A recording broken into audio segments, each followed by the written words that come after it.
Episode 1। तुम सोचते हो तुम कौन हो, कहां से आए हो?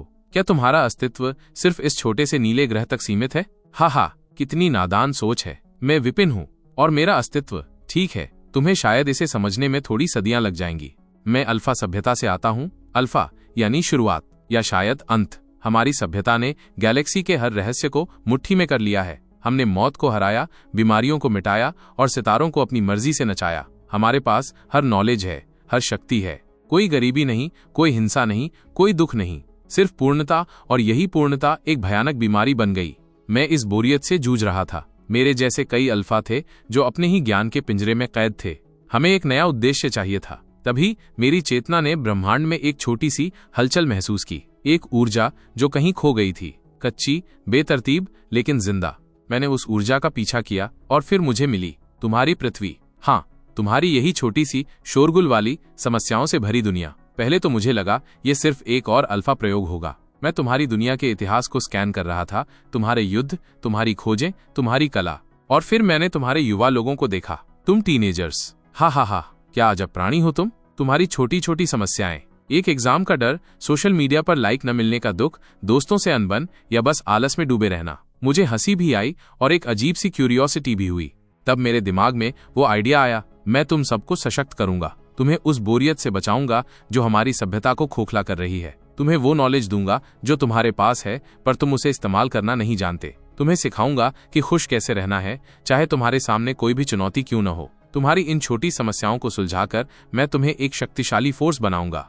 तो ये कोई एलियन प्रयोग नहीं है, ये एक एलियन गुरु का मिशन है। मेरा मिशन, मैं तुम्हारी दुनिया में आ रहा हूँ सोल ट्रांसफर के जरिए, तुम्हारे बीच, तुम्हारी समस्याओं को जीने और उन्हें सुलझाने के लिए। एपिसोड 2, प्यार की उलझन। विपिन अपनी उन्नत चेतना के साथ पृथ्वी के डिजिटल तंत्रजाल में घूम रहा था। उसने अनगिनत युवाओं के विचारों, भावनाओं और अंतर्द्वंद्वों को देखा था। सोशल मीडिया के शोरगुल से लेकर रातों की खामोशी तक उसने उनके दिलों की धड़कनों को महसूस किया था। कई समस्याएं बार बार सामने आ रही थीं, भविष्य की चिंता, आत्मविश्वास की कमी और एक उलझन जो सबसे ज्यादा मासूम और तकलीफदेह थी, प्यार की उलझन। उसकी नजर एक 16 वर्षीय लड़के पर टिकी। रोहन नाम था उसका। विपिन ने रोहन के विचारों के धागों को पकड़ा और उसकी जिंदगी के ताने बाने को समझने लगा। रोहन एक मध्यम वर्गीय परिवार का लड़का था, पढ़ाई में ठीक ठाक और दोस्तों के बीच थोड़ा शर्मीला। उसकी दुनिया अचानक तब रंगीन हो गई जब उसने अपनी क्लास में एक नई लड़की को देखा, सानिया। उसकी हंसी में जैसे झरने बजते थे, उसकी आंखें सितारों की तरह चमकती थीं, और जब वो बोलती थी तो लगता था जैसे कोई मधुर गीत गा रहा हो। रोहन पहली ही नजर में अपना दिल हार बैठा था। विपिन ने रोहन के भीतर की उथल पुथल को महसूस किया। वो सानिया को देखता, छुप छुप कर उसकी तस्वीरें निहारता और उसके आसपास होने पर अजीब सी घबराहट महसूस करता। वो उससे बात करना चाहता था, अपनी भावनाएं व्यक्त करना चाहता था, लेकिन डर उसके पैरों में बेड़ियां डाल देता था। रोहन के विचार एक उलझे हुए धागे की तरह थे। अगर मैंने उससे बात की तो क्या होगा? क्या वो मुझ पर हंसेगी? क्या वो पहले से ही किसी और को पसंद करती है? मैं तो उतना स्मार्ट भी नहीं हूँ, नहीं उतना कूल। वो तो सबसे अलग है और मैं तो बस रोहन हूँ। विपिन ने देखा कि रोहन अपनी भावनाओं के बोझ से दबा जा रहा था। प्यार उसे खुशी देने की बजाय चिंता और निराशा में डुबो रहा था। वो रातों को देर तक जागता रहता, सानिया के बारे में सोचता रहता और अनगिनत काल्पनिक परिदृश्य बनाता जिनमें वो उससे बात कर रहा होता। अल्फा सभ्यता में भावनाएं नियंत्रित थीं, हर रिश्ता तर्क और आवश्यकता पर आधारित था। यह प्यार नामक मानवीय अनुभव विपिन के लिए एक पहेली जैसा था, इतना तीव्र, इतना नाजुक और इतना तकलीफदेह भी। उसे लगा कि रोहन को इस उलझन से बाहर निकलने में मदद करना जरूरी है। यह सिर्फ एक व्यक्तिगत समस्या नहीं थी, बल्कि मानवीय भावनाओं की जटिलता को समझने का एक अवसर भी था। विपिन ने अपना ध्यान केंद्रित किया। उसने अपनी उन्नत चेतना को रोहन की भावनात्मक तरंगों के साथ सिंक्रोनाइज किया। ये एक नाजुक प्रक्रिया थी, एक अज्ञात दुनिया में प्रवेश करने जैसा। रोहन का दिमाग भावनाओं का एक भंवर था जहां डर और चाहत एक साथ घूम रहे थे। धीरे धीरे विपिन की चेतना रोहन के विचारों में घुलने लगी। उसे रोहन के डर, उसकी उम्मीदें और उसकी मासूम चाहत महसूस होने लगी। अब वो सिर्फ एक दर्शक नहीं था। एक सूक्ष्म क्षण में विपिन की पूरी चेतना रोहन के मस्तिष्क में प्रवाहित हो गई। रोहन, जो अपनी डेस्क पर बैठकर गुमसुम सानिया के बारे में सोच रहा था, अचानक एक अजीब सी हलचल महसूस हुई, जैसे कोई नया विचार, कोई नई ऊर्जा उसके अंदर प्रवेश कर रही हो। रोहन के दिमाग में एक आवाज गूंजी जो उसकी अपनी आवाज नहीं थी, फिर भी जानी पहचानी लग रही थी। शांत हो रोहन। रोहन के भीतर हलचल हुई। कौन बोल रहा है? उसका सिर घूमने लगा। मैं विपिन हूँ, आवाज ने फिर कहा, और मैं यहाँ तुम्हारी मदद करने आया हूँ। रोहन का दिल तेजी से धड़का। मदद? पर तुम कौन हो? मैं क्या पागल हो गया हूँ? नहीं, तुम पागल नहीं हो, विपिन ने धैर्य से समझाया। मैं एक ऐसी दुनिया से हूं जहां मन की बातें सीधे संप्रेषित होती हैं। मैं तुम्हारे शरीर में सोल ट्रांसफर हुआ हूं, तुम्हारी समस्या को समझने के लिए। रोहन के दिमाग में अनगिनत सवाल उठने लगे, पर आवाज ने उसे शांत किया। जानता हूं ये समझना मुश्किल है, पर अभी के लिए बस इतना जानो कि तुम्हारी ये प्यार की उलझन, तुम्हारी सानिया वाली प्रॉब्लम मैं समझ गया हूं और मैं इसे सुलझाने में तुम्हारी मदद करूंगा। रोहन को लगा जैसे उसके दिमाग में कोई स्विच ऑन हो गया हो। उसने उस आवाज पर भरोसा करने की कोशिश की, भले ही ये कितना भी अजीब क्यों न हो। उसे लगा कि वो अकेला नहीं है। विपिन अब रोहन के भीतर था। यह अनुभव किसी डेटाबेस को स्कैन करने से कहीं ज्यादा जटिल था। यहाँ भावनाएं थीं, डर था और एक अजीब सी बेचैनी थी। यह पसंद क्या चीज है? विपिन ने रोहन के विचारों में घूमते हुए सोचा। अल्फा में हम डेटा पॉइंट्स के आधार पर संगतता मापते थे। ये धड़कनों का तेज होना, पेट में तितलियां उड़ना, ये सब कितना अव्यावहारिक है। तुम्हारे दिल की धड़कनें किसी हाई स्पीड डेटा ट्रांसमिशन जैसी हैं, रोहन। रोहन के दिमाग में घबराहट अभी भी थी। पर तुम मेरे अंदर कैसे हो? मैं तुमसे अलग नहीं हूं। अब हम एक हैं, कम से कम अभी के लिए। मैं तुम्हारी चेतना का विस्तार हूं जो तुम्हें वो नॉलेज देगा जिसकी तुम्हें जरूरत है। तुम्हारी समस्या है कम्युनिकेशन इनिशिएशन में कमी, रिजेक्शन फोबिया और आत्मविश्वास की कमी जब बात तुम्हारी पसंद की हो। रोहन को लगा जैसे कोई उसकी नस नस को पढ़ रहा हो। तुम मेरी प्रॉब्लम को कैसे जानते हो? क्योंकि मैंने तुम्हारी सोल को स्कैन किया है, तुम्हारे हर विचार, हर डर को। और विश्वास करो, ये सिर्फ तुम्हारी समस्या नहीं है। तुम्हारी प्रजाति में ये बहुत आम है। तुम सब कुछ सोचते हो, कल्पना करते हो, पर एक्शन नहीं लेते। बाहर रोहन अभी भी डेस्क पर बैठा था। सानिया अपनी सहेलियों के साथ दूर मैदान में हंस रही थी। रोहन को लगा कि उसके भीतर एक अजीब सी बेचैनी बढ़ रही है, जैसे कोई उसे अंदर से धकेल रहा हो। तुम क्या चाहते हो? रोहन ने भीतर ही भीतर पूछा। मैं चाहता हूं तुम एक्शन लो, विपिन ने कहा। तुम हर रात सानिया के बारे में सोचते हो, उसके साथ काल्पनिक बातचीत करते हो, पर असल में कुछ करते नहीं। क्या तुम्हें पता है रोहन कि ब्रह्मांड में एक ऐसी प्रजाति है जो सिर्फ सोचकर ही अपना जीवन बिता देती है? नतीजा, वे कभी कुछ हासिल नहीं कर पाते। वे विलुप्त होने की कगार पर हैं। रोहन थोड़ा झिझका, पर क्या करूं? मैं क्या बात करूं उससे? देखो मेरे दोस्त, विपिन ने अपनी मजाकिया टोन में कहा, तुम्हारी फीमेल प्रजाति थोड़ी जटिल जरूर है, पर उनके लिए आत्मविश्वास और असलीपन जादू का काम करता है। तुम उसे देखकर छिप जाते हो, बात करने से डरते हो। ये किसी भी एक्शन को ब्लॉक कर रहा है। विपिन ने आगे समझाया, प्यार रोहन सिर्फ एक भावना नहीं है, ये एक ऊर्जा है जिसे संचार की जरूरत होती है। अगर तुम उसे बाहर नहीं निकालोगे तो वो तुम्हारे अंदर ही तुम्हें जला देगी। क्या तुम्हें पता है कि कुछ ब्लैक होल सिर्फ इसलिए बनते हैं क्योंकि बहुत ज्यादा ऊर्जा एक जगह पे जमा हो जाती है और उसे बाहर निकलने का रास्ता नहीं मिलता? तुम अपनी सारी प्यार की ऊर्जा को अंदर दबा रहे हो। रोहन ने सानिया को फिर देखा। वह हंस रही थी। उसे लगा कि वो अपनी इस ब्लैक होल वाली स्थिति से बाहर निकलना चाहता है। पर मैं क्या करूं? रोहन ने पूछा। सबसे पहले अपने डर को पहचानो, विपिन ने कहा। यह डर है कि तुम्हें ना सुननी पड़ेगी, कि तुम मजाक का पात्र बनोगे। पर सोचो, अगर तुम कुछ नहीं करोगे तो क्या होगा? तुम्हें कभी पता ही नहीं चलेगा कि हाँ, सुनने का मौका तुमने गुंवा दिया। और ना सुनने से तुम्हारी दुनिया खत्म नहीं हो जाएगी, बल्कि तुम्हें एक नया डेटा पॉइंट मिलेगा कि आगे क्या नहीं करना है।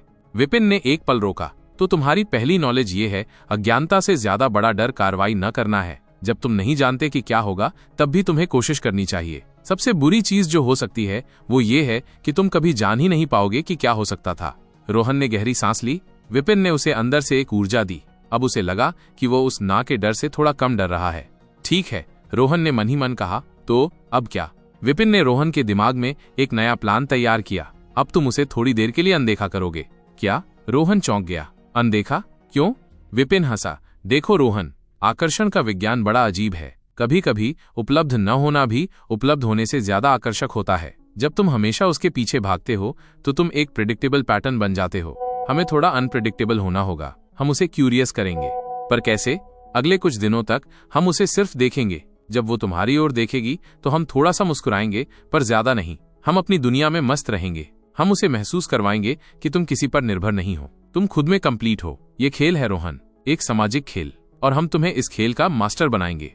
रोहन के अंदर एक अजीब सी उत्सुकता जाग उठी। यह मास्टर बनने का विचार उसे पसंद आया। उसे लगा कि ये एलियन गुरु सिर्फ बातें नहीं कर रहा था, बल्कि उसे एक नई दिशा दे रहा था। रोहन ने अगले दिन स्कूल में कदम रखा तो एक अजीब सी ऊर्जा महसूस हुई। यह विपिन की उपस्थिति थी, जो उसके हर विचार और हरकत को नियंत्रित कर रही थी। रोहन का मन अभी भी सानिया की ओर भाग रहा था, लेकिन विपिन ने एक अदृश्य लगाम थाम रखी थी। याद है ना प्लान? विपिन ने रोहन के दिमाग में गूंजा। अनदेखी, पर ऐसी अनदेखी नहीं कि उसे लगे तुम घबरा रहे हो। ऐसी अनदेखी कि उसे लगे तुम अपनी दुनिया में मस्त हो।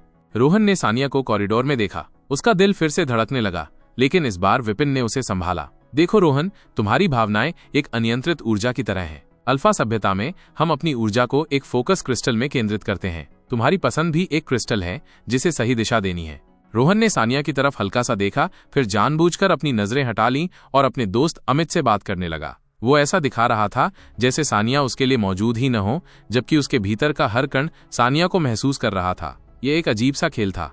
क्लास में भी रोहन ने सानिया की तरफ कम देखा। वो नोट्स बनाने और क्लास में ध्यान देने का दिखावा कर रहा था, जैसा कि विपिन ने निर्देश दिया था। सानिया ने एक दो बार रोहन की तरफ देखा, शायद ये देखने के लिए कि वो उसे क्यों नहीं देख रहा है। रोहन का दिमाग खुशी से उछल रहा था। उसने मुझे देखा।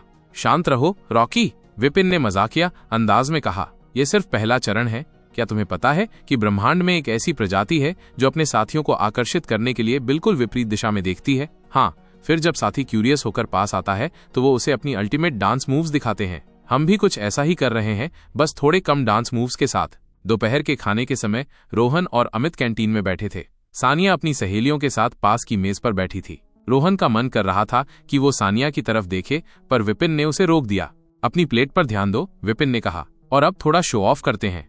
रोहन ने अपने खाने के बारे में कुछ ऐसा मजाकिया कमेंट किया कि अमित हंसने लगा। उनकी हंसी इतनी तेज थी कि सानिया और उसकी सहेलियों ने भी मुड़कर देखा। रोहन ने तब भी सानिया की तरफ नहीं देखा, बल्कि अमित से बात करता रहा। उसने कैंटीन में एक ऐसे लड़के की नकल उतारी जो अजीब तरह से खाता था, और अमित हंसते हंसते लोटपोट हो गया। सानिया ने एक पल के लिए रोहन को घूर कर देखा, फिर उसकी तरफ देखकर मुस्कुराई।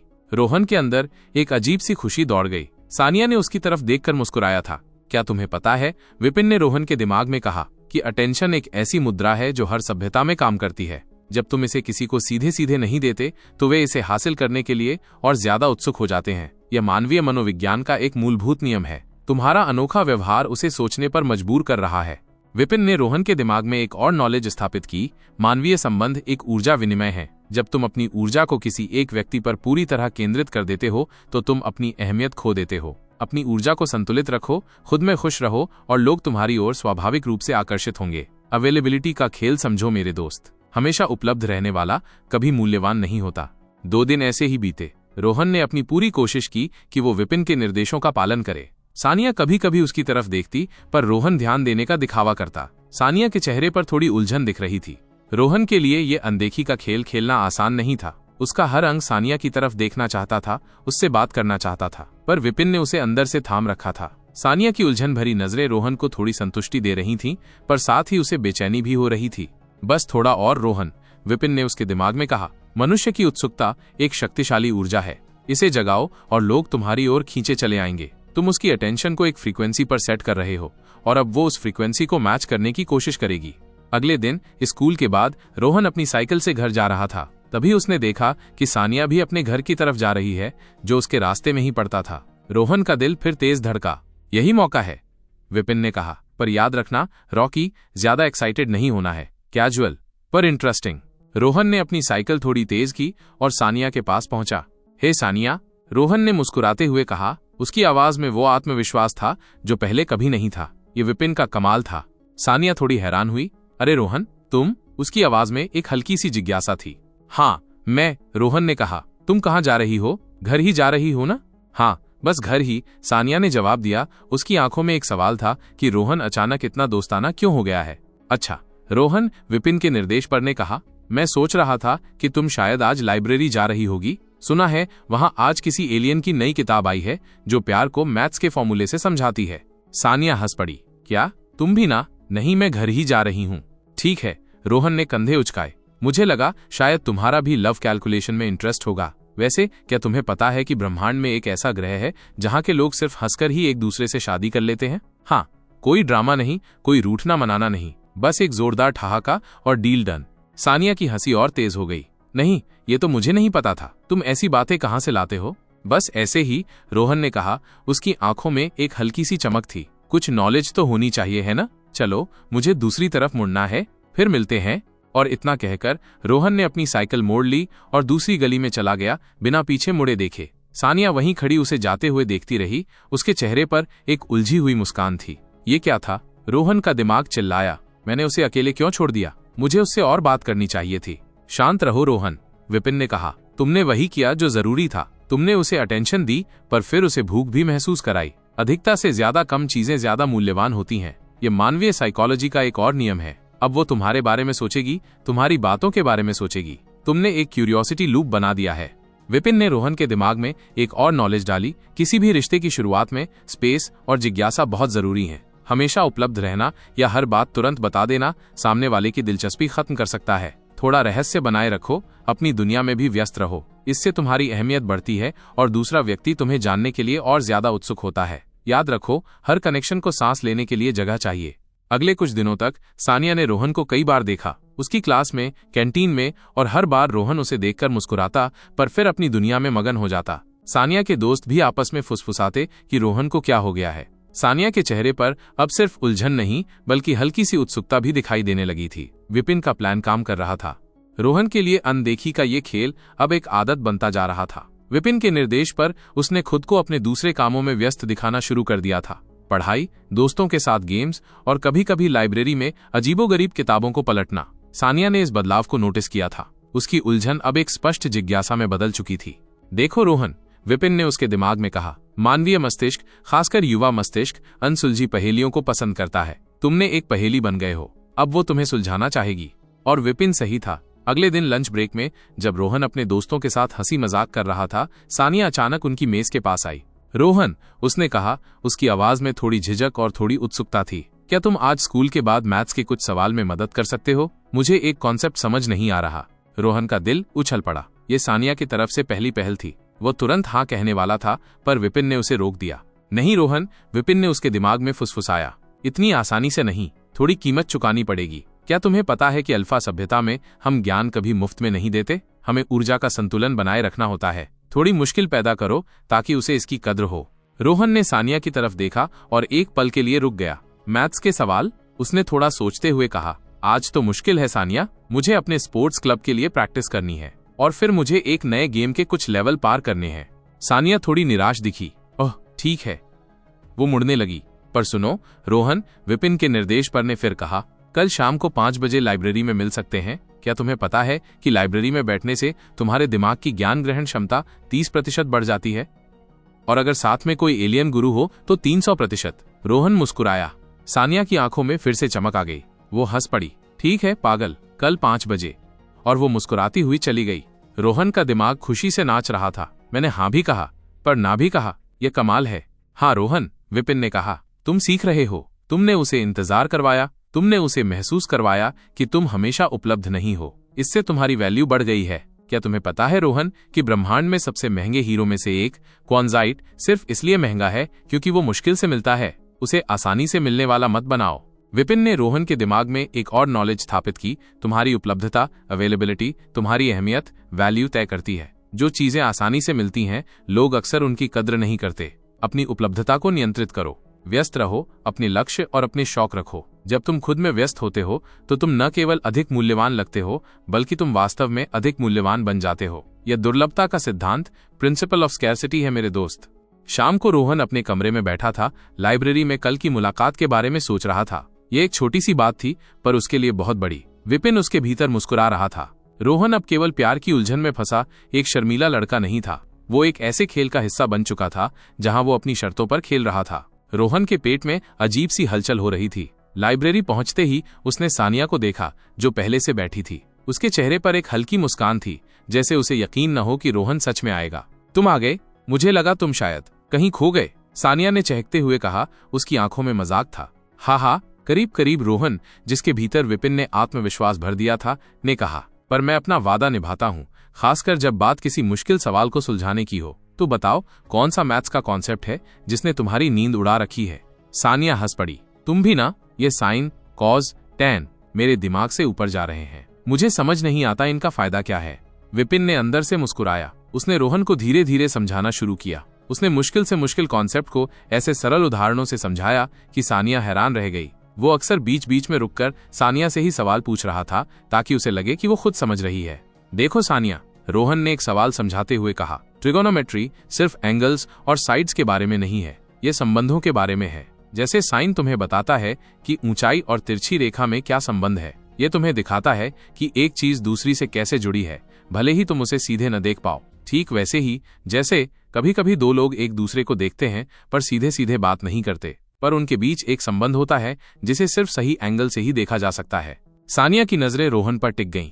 वो शर्मा गई पर उसकी आंखों में एक नई चमक थी। अच्छा, ये तो मैंने कभी ऐसे सोचा ही नहीं। हाँ, रोहन ने कहा। उसकी आवाज में एक हल्की सी शरारत थी। और लाइफ में भी ऐसा ही है, कभी कभी हमें सीधे सीधे सब कुछ नहीं दिखता। हमें एंगल बदलना पड़ता है, संबंधों को समझना पड़ता है ताकि हम असलियत को देख सकें। जैसे जब तुम किसी को पसंद करती हो तो तुम सीधे जाकर थोड़ी बोल देती हो कि मैं तुमसे प्यार करती हूँ। तुम इनडायरेक्ट तरीके इस्तेमाल करती हो, एंगल बनाती हो, या तुम सीधा बोलने वाली हो। सानिया का चेहरा लाल हो गया। वो हंस पड़ी। तुम भी ना रोहन, मैथ्स से प्यार तक पहुंच गए। और नहीं, मैं बिल्कुल सीधा बोलने वाली नहीं हूँ।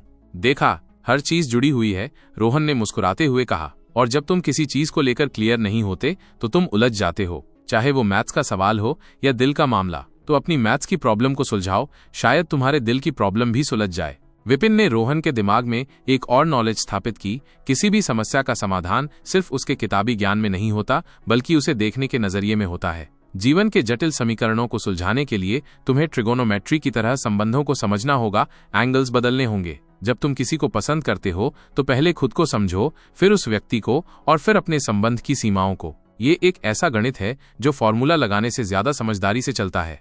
वे दोनों कुछ और सवाल हल करते रहे। बीच बीच में रोहन विपिन के कहने पर कुछ मजाकिया बातें या कहानियां सुनाता रहता, जैसे कि स्कूल में उसके दोस्त कैसे मैथ्स से भागते हैं। लाइब्रेरी बंद होने का समय हो गया था पर उन्हें पता ही नहीं चला। वाह रोहन, तुमने तो कमाल कर दिया, सानिया ने उत्साह से कहा। मुझे कभी नहीं लगा था कि मैथ्स इतना इंटरेस्टिंग हो सकता है, और तुमने मुझे बहुत कुछ समझाया। मेरा काम ही समझाना है, रोहन ने आंख मारी। कुछ नॉलेज तो होनी चाहिए, है ना? वे दोनों लाइब्रेरी से बाहर निकले। रात हो चुकी थी, बाहर ठंडी हवा चल रही थी। थैंक यू रोहन, सानिया ने कहा। तुम सच में बदल गए हो। मुझे ये बदलाव अच्छा लग रहा है, और तुम्हारी बातें अजीब हैं पर मजेदार हैं।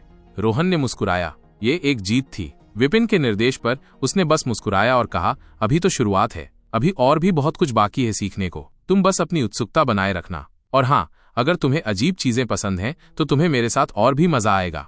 सानिया मुस्कुराई। मैं जरूर रखूंगी, और हाँ, मुझे अजीब चीजें बहुत पसंद हैं। लाइब्रेरी वाली मुलाकात के बाद रोहन की दुनिया थोड़ी बदल गई थी। सानिया अब उसे देखकर सिर्फ मुस्कुराती नहीं थी, बल्कि कभी कभी क्लास में नोट्स के बहाने बात करने भी आ जाती थी। विपिन अंदर से मुस्कुरा रहा था। देख रहे हो रोहन, विपिन ने उसके दिमाग में कहा, जब तुम खुद में इन्वेस्ट करते हो और थोड़ा मुश्किल से मिलते हो तो लोग तुम्हारे पीछे आते हैं। ये मानवीय स्वभाव है। क्या तुम्हें पता है कि अल्फा सभ्यता में हमारे बच्चे सबसे मुश्किल पहेलियों को इसलिए सुलझाते हैं क्योंकि उन्हें पता होता है कि आसान वाली तो कोई भी सुलझा लेगा। एक दोपहर स्कूल के बाद रोहन और अमित कैंटीन में बैठे थे। तभी सानिया और उसकी सहेली प्रिया उनके पास आईं। क्या चल रहा है लड़कों? सानिया ने पूछा। बस दुनिया के भविष्य पर चर्चा कर रहे हैं, रोहन, विपिन के आत्मविश्वास में ने हंसते हुए कहा। तुम्हारे लिए चाय नाश्ता लाएं? सानिया और प्रिया भी उनकी मेज पर बैठ गईं। बातें होने लगी, हंसी मजाक होने लगा। प्रिया थोड़ी चुपचाप थी, पर सानिया रोहन की बातों पर खूब हंस रही थी। विपिन ने रोहन से कुछ ऐसे मजाकिया किस्से सुनाए जो उसकी अल्फा सभ्यता में आम थे पर पृथ्वी पर मजाकिया लगते थे। जैसे एक बार हमारे ग्रह पर एक वैज्ञानिक ने सोचा कि अगर हम प्रकाश की गति से भागें तो क्या हम समय को रोक सकते हैं। नतीजा, वो सीधे डिनर टाइम पर पहुंचा, पर उसकी पसंदीदा पुडिंग कोई और खा चुका था। तब से हमने टाइम ट्रैवल को सिर्फ इमरजेंसी के लिए रखा है।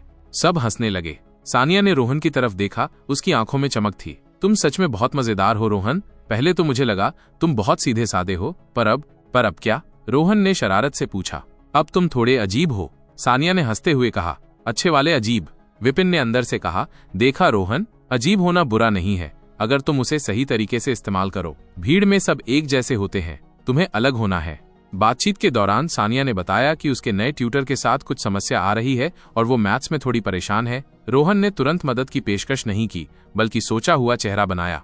ओ, ये तो मुश्किल है, रोहन ने कहा। मैथ्स सच में कभी कभी दिमाग को फ्राई कर देता है, पर क्या तुम्हें पता है कि अगर तुम किसी मुश्किल सवाल को 24 घंटे तक लगातार सोचते रहो तो तुम्हें शायद कोई नया सोल्यूशन नहीं मिलेगा, पर तुम्हें ये जरूर पता चल जाएगा कि तुम कितना स्ट्रेस ले सकते हो। सानिया हंसने लगी। तो तुम मेरी मदद नहीं करोगे? उसने पूछा। विपिन ने रोहन को धीमा और विचारशील जवाब देने को कहा। देखो सानिया, मैं अभी थोड़ा बिजी हूँ, पर तुम एक काम कर सकती हो। अगले हफ्ते जब तुम्हारी मैथ्स क्लास होगी तो मैं तुम्हें कुछ टिप्स दे सकता हूँ, अगर तुम वादा करो कि तुम कम से कम एक बार अपने ट्यूटर से खुद कोशिश करोगी। सानिया ने तुरंत सिर हिलाया। हाँ, जरूर। विपिन ने रोहन के दिमाग में एक और नॉलेज डाली, किसी भी रिश्ते में समस्या समाधान की जिम्मेदारी तुरंत अपने ऊपर मत लो, दूसरों को खुद प्रयास करने दो। तुम्हारा काम मदद करना है, निर्भरता पैदा करना नहीं। जब तुम दूसरों को खुद की क्षमताओं पर भरोसा करने के लिए प्रेरित करते हो तो तुम न केवल उन्हें सशक्त करते हो बल्कि अपनी अहमियत भी बढ़ाते हो। यह अल्फा का सिद्धांत है, दूसरों को मछली देना नहीं बल्कि मछली पकड़ना सिखाना। कुछ देर बाद सानिया और प्रिया चली गईं। अमित ने रोहन की तरफ देखकर कहा, भाई आजकल क्या हो गया है तुझे? सानिया तेरे साथ इतनी फ्रेंडली क्यों हो रही है? रोहन ने मुस्कुराया, बस कुछ नया सीख रहा हूँ। स्कूल में मैथ्स की क्लास शुरू हुई। रोहन, जो कि विपिन के साथ था, शांत बैठा था। सानिया भी पास ही बैठी थी। आज उसका टर्न था बोर्ड पर एक मुश्किल सवाल हल करने का। रोहन जानता था कि सानिया थोड़ी घबराई हुई है। ये तुम्हारा मौका है रोहन, विपिन ने अंदर से कहा। सिर्फ मैथ्स का सवाल नहीं बल्कि दोस्ती का समीकरण भी हल करना है। दिखाओ उसे कि तुम सिर्फ मजाकिया नहीं बल्कि मुश्किल में काम आने वाले भी हो। सानिया बोर्ड पर गई। सवाल मुश्किल था और वो उलझ रही थी। टीचर ने उसे कुछ हिंट दिए पर सानिया को समझ नहीं आ रहा था। उसके चेहरे पर चिंता की लकीरें साफ दिख रही थीं। विपिन ने रोहन के दिमाग में हल्का एक पूरा फ्लो चार्ट बना दिया। अब रोहन, उसने कहा, इसे ऐसे बताओ जैसे तुम कोई जादुई ट्रिक दिखा रहे हो। रोहन ने अपना हाथ उठाया। सर, क्या मैं सानिया की मदद कर सकता हूँ? मुझे लगता है मैं उसे एक आसान तरीका बता सकता हूँ। टीचर ने थोड़ी हैरानी से रोहन की तरफ देखा क्योंकि रोहन मैथ्स में कभी इतना आगे बढ़कर नहीं आता था। ठीक है रोहन, जाओ। रोहन बोर्ड के पास गया। सानिया ने उसे कृतज्ञता भरी नजरों से देखा। रोहन ने सीधे सवाल हल करना शुरू नहीं किया। देखो सानिया, रोहन ने शांत आवाज में कहा, यह सवाल एक डरावने राक्षस जैसा दिखता है पर असल में ये एक डरा हुआ चूहा है। तुम्हें बस सही एंगल से देखना है। सानिया हंस पड़ी और क्लास में भी हल्की हंसी फैल गई। रोहन ने एक कदम पीछे हटते हुए बोर्ड पर कुछ लाइनें खींची। मान लो ये एक छिपा हुआ रास्ता है। टीचर ने तुम्हें जो हिंट दिया वो दरवाजा था। अब दरवाजे से अंदर आने के लिए तुम्हें बस एक कदम बढ़ाना है। ट्रिगोनोमेट्री में सबसे पहले क्या देखते हैं? हाँ, ट्रायंगल। अब सोचो। रोहन ने सानिया को स्टेप बाय स्टेप गाइड किया, उसे छोटे छोटे हिस्सों में समझाया। हर बार जब सानिया को कुछ समझ आता तो रोहन उसे शाबाशी देता। विपिन ने रोहन को वो सटीक शब्द दिए जिससे सानिया को खुद पर विश्वास होने लगा कि वो कर सकती है। कुछ ही मिनटों में सानिया ने सवाल हल कर दिया। क्लास ने तालियां बजाईं। सानिया ने खुशी से रोहन की तरफ देखा। थैंक यू रोहन, ये तुमने कैसे किया? रोहन ने शरारत से आंख मारी। बस कुछ नॉलेज है जो हर जगह काम आती है, चाहे मैथ्स का सवाल हो या जिंदगी का। विपिन ने रोहन के दिमाग में एक और नॉलेज स्थापित की।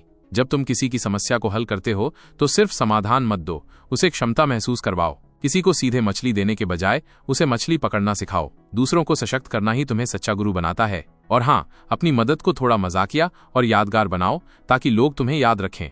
क्लास खत्म होने के बाद सानिया रोहन के पास आई। तुमने सच में कमाल कर दिया रोहन, मुझे लगा ही नहीं था कि मैं ये सवाल कर पाऊंगी। तुमने मेरी बहुत मदद की। कोई बात नहीं, रोहन ने कहा, मुश्किलें आती जाती रहती हैं, हमें बस उनसे भागना नहीं चाहिए बल्कि उन्हें समझना चाहिए। सानिया ने कुछ पल सोचा, फिर बोली, आज शाम को तुम फ्री हो? हम कहीं कॉफी पीने चलें? मैं तुम्हें थैंक यू कहना चाहती हूँ। रोहन का दिल एक बार फिर उछल पड़ा। ये सानिया की तरफ से सीधी सीधी पहल थी। विपिन अंदर से मुस्कुरा रहा था। ये तो सिर्फ शुरुआत है रोहन। रोहन ने मुस्कुराते हुए कहा, कॉफी? ये तो बढ़िया आइडिया है, कहाँ चले? अरे क्या सोच रहे हो, तुमने कितनी गलतियां की। हा हा हा हा हा हा हा, मैं तुमसे ही बात कर रहा हूँ। मैं हूँ विपिन। अभी तुम्हारे और कंफ्यूजन दूर होंगे। अगर तुम्हारी लाइफ में भी बहुत प्रॉब्लम है तो क्या पता अगली बारी तुम्हारी। हा हा हा, नीचे मेरा दरबार है, जाओ अपनी हाजिरी लगाओ और अपनी प्रॉब्लम बताओ। हा हा हा हा।